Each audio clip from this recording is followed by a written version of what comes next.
सत सतगुरुदेव की जय। बंदी छोड़ सतगुरु रामपाल जी भगवान जी की जय। सत साई भगत जी। मेरी एक बहन गुड़गांव में है। उसको परमात्मा ने सपन में दिखाया कि हम जो 5 ज्योति वाली आरती करते हैं इससे पूरी पृथ्वी पर रोशनी हो रही है। और इंद्र को देखकर चिंता हुई और उसने ब्रह्मा विष्णु महेश को धरती पर देखने के लिए भेजा कि ये रोशनी इतनी प्यारी प्यारी कहाँ से आ रही है। और परमात्मा भी साथ साथ दिख रहे थे। तो उसने पहले विष्णु को भेजा। विष्णु की पुजारन थी ये पहले, तो इसलिए परमात्मा ने इसी को आगे करा। तो इससे ऐसे मतलब कुछ दिखाया तो विष्णु को कुछ नहीं पता चला कि ये रोशनी कहाँ से आ रही है। फिर उसने इंद्र ने शिव को भेजा और शिव को भी पता नहीं चल पाया कि रोशनी कहाँ से आ रही है। और उसके सामने जो भी कोई आ रहा था वो अपना एक गंडासा जैसा हथियार है उससे गर्दन काट रहा था और परमात्मा पीछे पीछे देख रहा था। सब ऐसे करके उसे कुछ नहीं दिखाई दिया और परमात्मा दिख रहे थे साथ साथ। तो उन्होंने जाके कहा कि कुछ नहीं दिख रहा पृथ्वी पे, कौन है ये, क्या है, किसकी मतलब रोशनी है इतनी। तो इंद्र को बड़ा गुस्सा आया और उसने अपना एक कमंडल सा झटकाया जिसमें से आग और पानी दोनों निकल रहे थे, जिससे ये तूफान और बारिश सी आने लगी। ऐसा कुछ दिखाया परमात्मा ने। वो दोनों पृथ्वी पर चक्कर काट कर तीनों वापस चले गए। और फिर परमात्मा ने उसको दिखाया कि इंद्र फिर ऊपर गया दुर्गा के पास।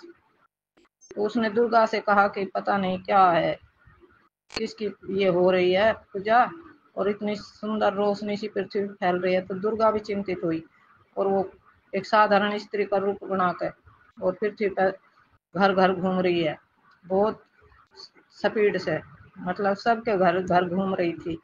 और फिर परमात्मा ने उसको दिखाया कि दुर्गा भी देख कर ये नहीं पता लगा रही थी कि ये रोशनी कहाँ से आ रही है और कहाँ से क्या।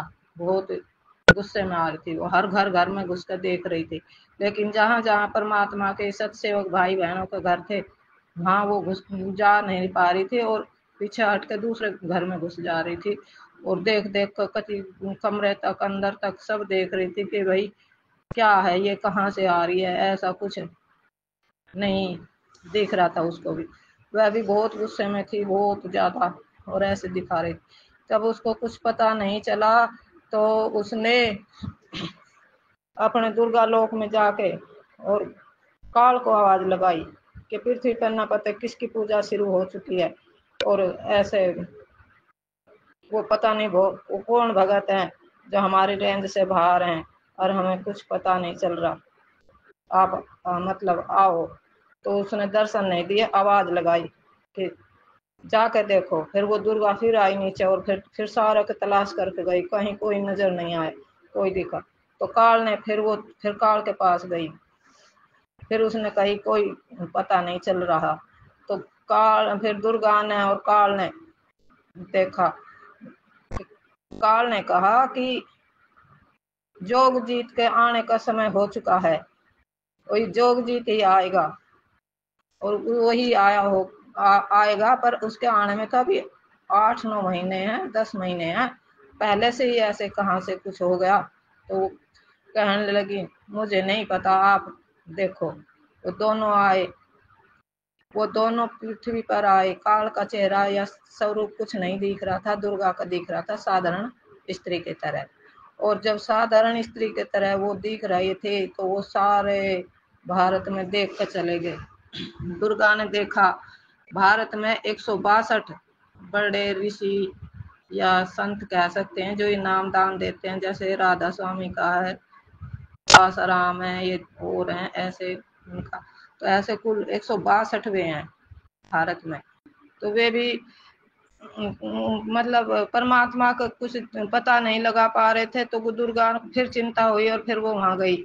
तो कहा कि 162 में तो परमात्मा कोई नहीं है, ये पता नहीं किसकी भक्ति कर रहे हैं, पूरी पृथ्वी पर रोशनी रोशनी, धीमी धीमी सुनहरी रोशनी हो रही है। तो ऐसे परमात्मा ने उसको दिखाया। तो काल को बड़ी चिंता हुई और उसने फिर अपने एक गुप्त स्थान पे गया। वहां एक मतलब दाढ़ी वाला बाबा सा बैठा था। काल ने उसकी बहुत तगड़ी पिटाई करी। मतलब वो दिख रहा था, बाबा तो दिख रहा था, काल पीटता पीटता नहीं दिख रहा था। और कह रहा था, बता, तू पहचानता है उस संत को, तू पहचानता है उस संत को शकल, तू बता कैसा है वो, कैसा है। तो अब वो पहले तो मना करने लगा कि मैं नहीं बताऊंगा, नहीं बताऊंगा, पर उसकी बहुत ज्यादा पिटाई करी। तो काल ने उस बाबा ने फिर बता दिया कि वो संत हरियाणा के हिसार के उसमें क्या कहते हैं, जेल का दूसरा नाम होता है ना, इसके पीछे सलाखों के पीछे है, ऐसा बोला उसने, सलाखों के पीछे है। तो उस फिर वे दोनों आए, काल और दुर्गा, और हिसार जेल के ऊपर मतलब देखने लगे।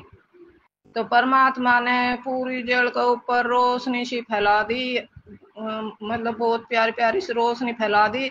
और वे जैसे ही 10-15 किलोमीटर ऊपर ही थे, और भगवान जी ने उनको ऐसा मारा कि वो जाकर पड़े दूर, और इतनी बुरी तरह काल रोया, हा जैसे डांगर रोए ना जिनको मारते हैं लटते, तो झोटा भैंस बड़ी बुरी तरह टकरावे, ऐसे बुरी तरह रोया काल।